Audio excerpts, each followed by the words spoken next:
I'm Chanel Lane, and I just wanted to walk you through my process for creating my album this year for Learn Something New Every Day. It is a little bit different than some of the other years that I've done. I've always worked in a mini book format until now, and the largest album I've done has been a 6 by 12, and the smallest was about 4 by 6. This year, I decided I wanted my pages to fit within my normal 12 by 12 albums.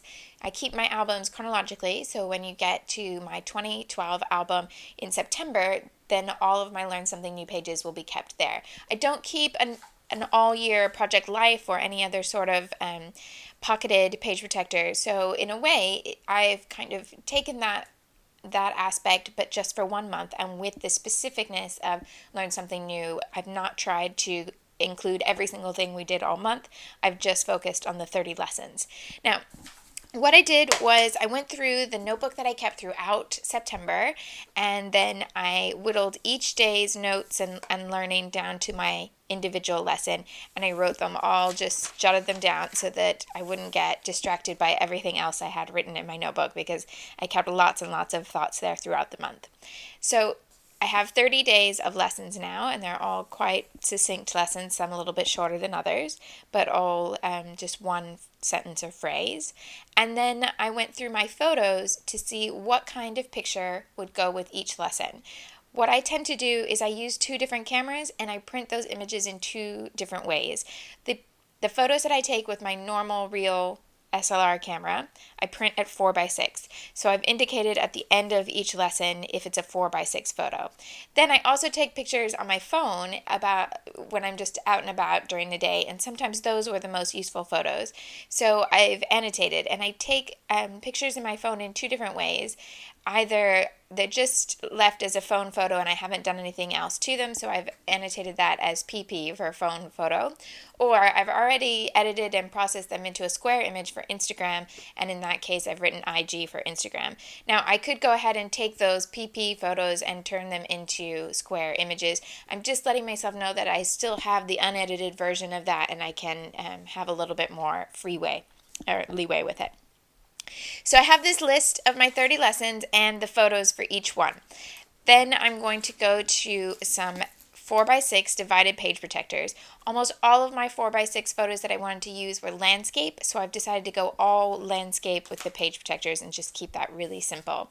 I'm using page protectors from American Crafts, but there are lots of different companies now that make divided page protectors, and they make them in all sorts of different combinations. So if all 4 by 6 isn't really appropriate for what you have this month, you can still use this idea, but change it around to another kind of page protector. Now I'm going to be putting these in my 2012 album, but that already has layouts and things in it, so I just popped them into an empty album for the moment so that I can do the planning and not have to worry about the other pages if I need to move this around or anything like that. What I'm going to do is to take these page protectors and some post-it notes and go through and make my master plan. This is going to be lesson 1. I'm going to go right through until I get to 30, and I want to mark which cards will be photos and which ones will be kind of a miniature scrapbook page, essentially. And if it's a 4 by 6 photo, it's going to get the whole spot.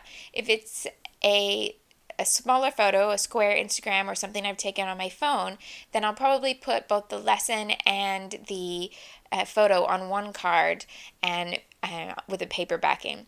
But if I used a 4 by 6 photo here, then I have 2 options. I can either put the lesson right on top of the photo, or I can have the photo on its own and then a partner card, so that there would be no photos here, but a miniature scrapbook page with the writing. So I'm going to go ahead and take my post-it notes and mark all of that through so that I have a guide for exactly where I'm going. Okay, I've put all the post-it notes in, and in the end it's going to take me, with my list of photos, it's going to take 4 page protectors. I've left the front of the first one empty so that I can make some sort of transition title page into this section of my album, but I'll leave that for now and come back to it. So I've started here, and this would be the first day, And what I ended up doing was almost all of the 4x6s I gave 2 slots. There's a couple separate times where I thought I would just put the lesson on top of the 4x6. But if it was like this 4x6, that's going to be the photo. I've drawn an arrow to where the lesson will be. And so I have the first day, the second day, the third day, and so on. Then with smaller photos from my phone, then the picture will be printed smaller and everything for that day will be on one block. So if it were a phone photo, then I just get one block per day. Or if it was a 4x6 and I put I wanted to put the lesson right on top of the photo. So I've marked that all the way through, and that was 4 page protectors. And then I went through and counted how many times I'll need to fill that 4x6 space with paper. Because if it's a 4x6 photo, I don't need to cut a piece of cardstock or paper to fill that block because the photo will fill it. But for anything where the photo is smaller, or if it's going to be just a lesson and no photo, then obviously I need some paper of some sort in there. So I've counted up, and for my numbers of how the photos ended up being split, I need 27 boxes. And they're all going to be 4x6. So I decided that would be a really good use for a 6x6 paper pad. And I have this one, which I loved this last collection that Sassafras brought out, Sunshine Broadcast. And this originally had 36 sheets, and I just counted and now I have 32. So that will work perfectly. I'm going to cut 27 of these down to 4x6 and go ahead and slot them in so that I can get them arranged how I like the mix of the pattern paper, and that way I'll have pretty much most things mapped out ready to write my lessons in. I decided I would ink the edges of all the 4x6 cards, but not around the corners. And both of those are just decisions you can make for what will look best with your style and kind of where your patience level lies. And I decided I liked the idea of ink, but I wasn't sure if I would have the patience to round the corners of everything and get it right. So I decided I'd leave them with square corners. And I've plotted out all of those pattern papers so they're now in the spot that they'll stay. And I'm quite happy with the mix of where they've ended up. I'm not plotting which photo. I haven't gone back to the list to think what photo is going to be on that card. I just wanted the papers to be pretty much evenly mixed throughout so that you didn't get all the yellow florals on one page and then all the polka dots on the next or anything like that. Then my next step is to choose some supplies, and then these I'm going to use throughout. Now I may add a few bits here and there, but these are going to repeat throughout the whole set of pages. So I started with the sticker sheet from the same collection as the pattern paper. So I had one of those and I'd only used one sticker, so I'll use the rest of this whole sheet somewhere in here. And then I wanted some options for small letters. So I had these mini market stickers in a color that was pretty complementary to the aqua that was in the stickers. And also some letter stickers in yellow from Jelly Bean. And then I pulled out this ledger set in the mini markets as well. It's a bit more picked over, but I thought it would be useful to have something a little bit neutral to go with the turquoise and yellow. So those three options for lettering, and then also one of my accent sheets has some letters as well. I wanted to have at least one set of stickers that I could repeat throughout. So this has lots of yellow butterflies, and I'll scatter these throughout the whole set of pockets. So those are from Jenny Bolin Studio. Also from Jenny Bolin Studio are yellow label stickers, useful for writing lessons on or just giving a little bit of grounding to some other embellishment. And these are label and word stickers. I actually thought I would put in just a little bit of school supply type or school themed supply. So this is the school themed word sticker sheet from October Afternoon. Then I went through a big stack of label stickers and picked out things that were either the right color or the right kind of tone. So I have lots of making memories different label stickers there, and I won't use all of them, but I thought that pared down my collection, so now I'm just looking at things that will pretty much go. I've taken out everything that's a different color scheme or too bright or too pale, and these should match well with what I've picked out. I also had this one from My Mind's Eye, which is all tiny word stickers. I don't know if many of those words will be useful, but good to have on hand. Then I wanted to make sure I included some things with dimension, so I've pulled out some chipboard hearts by Jenny Bolin and some wood veneer shapes from Studio Calico. This is hearts and arrows, and so I thought the hearts and then the butterflies will repeat throughout the book. So this is everything. Oh, also almost everything. I've also pulled out some washi tape to repeat throughout. I wanted to go ahead and pick up that idea of aqua, turquoise, and yellow. So this one's from October Afternoon, and it has days of the week, so that seemed apt. This one is from Freckled Fawn, and it has, it looks like blackboard markings from a maths lesson or something similar. And this one is an older one from Amy Tangerine. I don't think this one is still available, but it looks like a measuring tape. But really it was the only yellow I had in my collection. And then I'd also thrown in just a little bit of pink here and there. So I picked up a pink washi tape for my collection as well. That's a Bella Boulevard tape. So that's all of the supplies I've pulled out, and like I said, I may find here and there that I need to go back and add something else in that I haven't pulled out, but by and large I'm going to work from just these supplies, and then I'll also probably need maybe a sheet of craft or white to do some letter strips for writing things, because I don't think I'll want to write every single lesson on a label. Some I'll want to vary it and have the option of writing it and cutting it into a strip.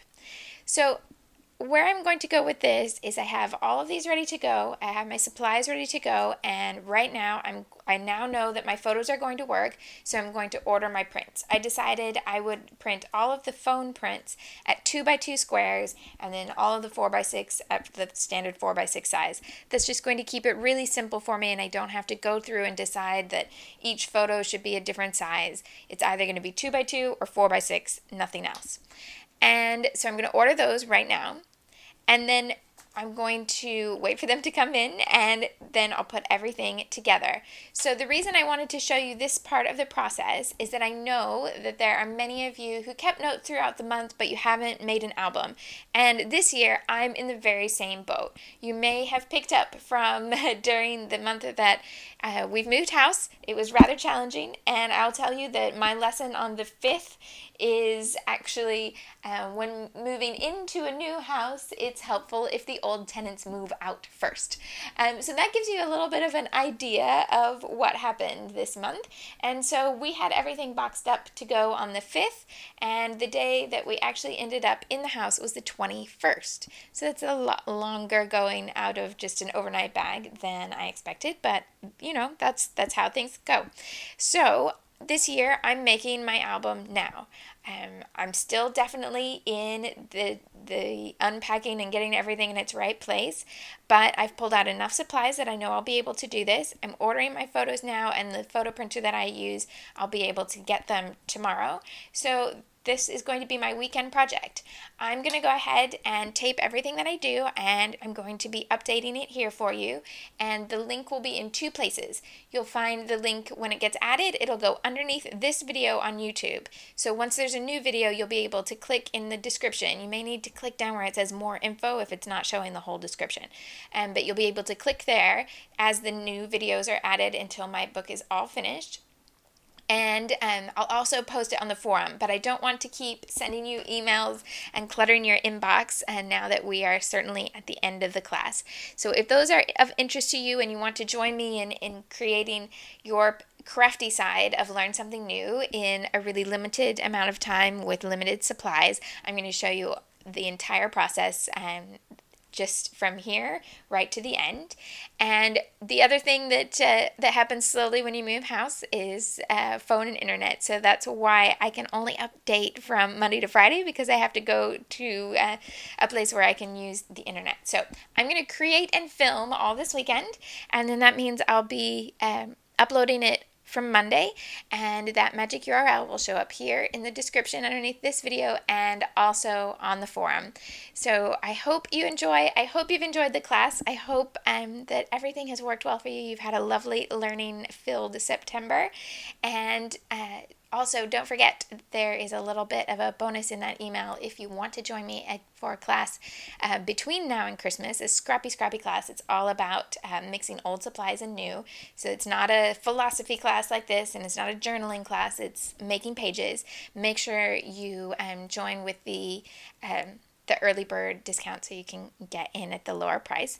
Otherwise, I'd love to see you sometime. Remember, your membership includes as many years as you want to join in, so you can see us again next September, or maybe you'll come back for Journal Your Christmas in December. Thank you so much. It's been lovely to have you here all month, and I wish you a lovely rest of the year. Thanks so much.